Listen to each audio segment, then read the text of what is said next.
semuanya, ketemu lagi nih sama aku di Putu Sintia Wina Gunawan nomor absen 32 dari kelas 10 MIPA 6. Di video kali ini, aku bakal ngebahas materi kita di semester 2 yaitu skalar dan vektor.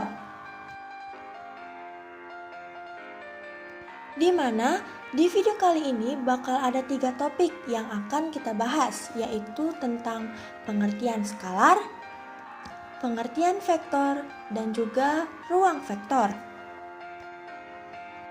Yang pertama, kita akan membahas tentang skalar. Skalar merupakan besaran yang hanya mempunyai nilai saja tanpa memperhitungkan arah. Contohnya, jarak, berat, waktu, dan lain sebagainya. Sedangkan vektor adalah besaran yang memiliki nilai dan juga arah. Contohnya perpindahan, percepatan, kecepatan, momentum, dan lain-lain. Vektor dapat kita notasikan dengan 2 cara, yaitu yang pertama dengan cara menuliskan huruf kecil yang di atasnya diberikan tanda panah. Contohnya, vektor CH kita tuliskan dengan huruf N yang diberikan tanda panah di atasnya. Oh iya teman-teman, perlu diingat cara membaca vektor itu kita baca dulu pangkalnya baru ke ujungnya. Nah lanjut, cara yang kedua dengan cara menulis huruf kecil yang bercetak tebal. Contohnya, vektor CH kita tuliskan dengan huruf N bercetak tebal. Oh iya, satu hal yang perlu kalian ingat bahwa vektor juga memiliki arah yang akan mempengaruhi nilai dari vektor tersebut. Jika arahnya vektor ke kiri, maka nilai vektornya akan negatif. Sedangkan jika arahnya ke kanan, maka nilainya positif. Sekarang kita lanjut membahas tentang ruang vektor. Ruang vektor dapat dibedakan menjadi 2, yaitu yang pertama vektor di R2. Nah, R2 ini berarti bidang, vektor pada bidang. Vektor di R2 ini mempunyai 2 komponen saja, yaitu I dan J.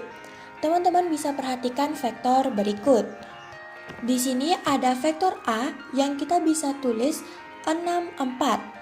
Nah, angka 6 ini menyatakan arah secara horizontal. Jika arahnya ke kanan, maka nilainya positif. Dan jika arahnya ke kiri, maka nilainya akan negatif. Contohnya, vektor A ini, dia ke kanan sebanyak 6 satuan. 1, 2, 3, 4, 5, dan 6. Nah, maka kita bagian atas kita tuliskan dengan angka 6. Dan angka 4 ini menyatakan arah secara vertikal. Jika arahnya ke atas, maka nilainya akan positif. Dan jika ke bawah, maka nilainya akan negatif. Nah, di vektor A ini, kan dia naiknya ke atas sebanyak 4 satuan. Jadi kita tulis positif 4. Jadi, vektor A dapat kita tulis sebagai 6, 4 atau bisa kita tulis seperti ini. Vektor A sama dengan 6,4 atau kita juga bisa menulis dengan cara seperti ini. Vektor A sama dengan 6I ditambah 4J.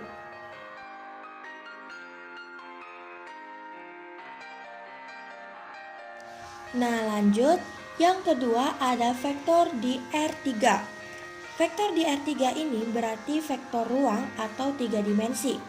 Di R3 ini juga memiliki 3 komponen, yaitu sumbu X yang dibagi menjadi 2 sisi, yaitu sisi depan untuk bilangan yang bernilai positif dan sisi belakang untuk bilangan yang bernilai negatif. Kemudian ada komponen Z yang sisinya juga dibagi menjadi 2, yaitu sisi atas untuk bilangan yang bernilai positif dan sisi bawah untuk bilangan yang bernilai negatif. Kemudian ada komponen Y.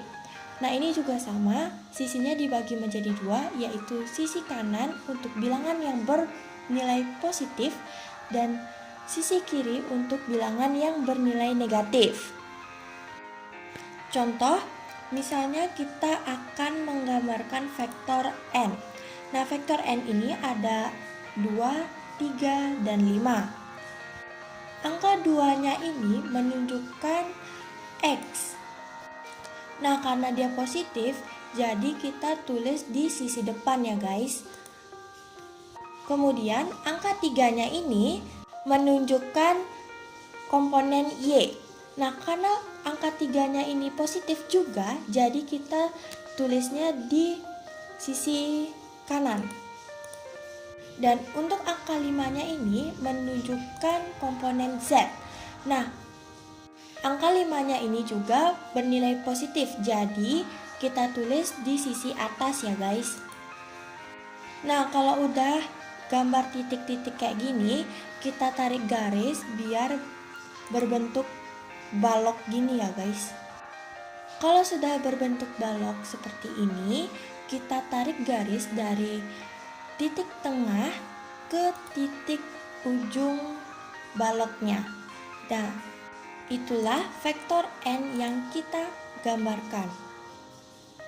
Oh ya, selain digambarkan seperti ini, vektor n juga bisa kita tuliskan seperti ini. Vektor n sama dengan 2i plus 3c plus 5k.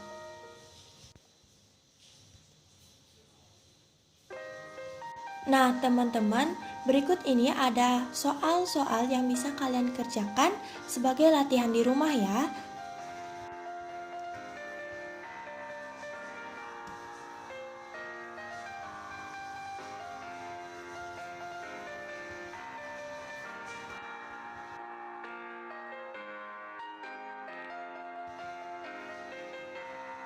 Sekian penjelasan materi dari saya ucapkan terima kasih dan sampai jumpa.